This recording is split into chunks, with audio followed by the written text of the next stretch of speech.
नमस्ते और प्रणाम दोस्तों, आप सभी का सुशीला लोकगीत चैनल पर स्वागत है। आज आप सभी के लिए ये कहारवा गीत लेकर आए हैं। कमेंट बॉक्स में आप लोग जरूर बताइएगा कि यह कहारवा गीत आप लोगों को कैसा लगा। अगर अच्छा लगा तो वीडियो को ज़्यादा से ज़्यादा शेयर कीजिएगा और दीदी के चैनल को ज़्यादा से ज़्यादा प्यारा आशीर्वाद दीजिएगा आप सभी लोग।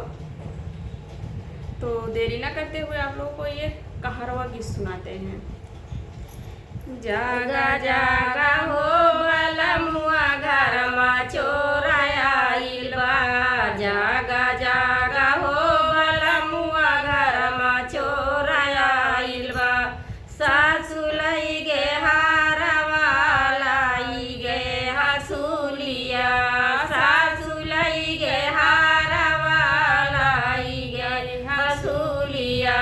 दौड़ा दौड़ा हो बलमुआ मोरा नाना दिया गाइलवा, दौड़ा दौड़ा हो बलमुआ मोरा नाना दिया गाइलवा। जागा जागा हो बलमुआ घरमा चोराया इलवा, जागा जागा हो बलमुआ घरमा चोराया इलवा। जेठनी लई गे टीकावा लाई गे काजरावा, जेठनी लई गे टीकावा लाई गे काजरावा। दौड़ा दौड़ा हो बलमुआ मोर नाना दिया गाइलवा, दौड़ा दौड़ा हो बलमुआ मोर नाना दिया गाइलवा।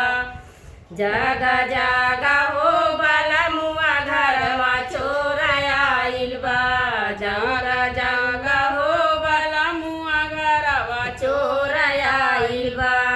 हमरा लई गे झूलनिया लाई गे चुनरिया, हमरा लई गे झूलनिया लाई गे चुनरिया। दौड़ा दौड़ा हो बलमुआ मोर नाना दिया गाइलवा, दौड़ा दौड़ा हो बलमुआ मोर नाना दिया गाइलवा। जा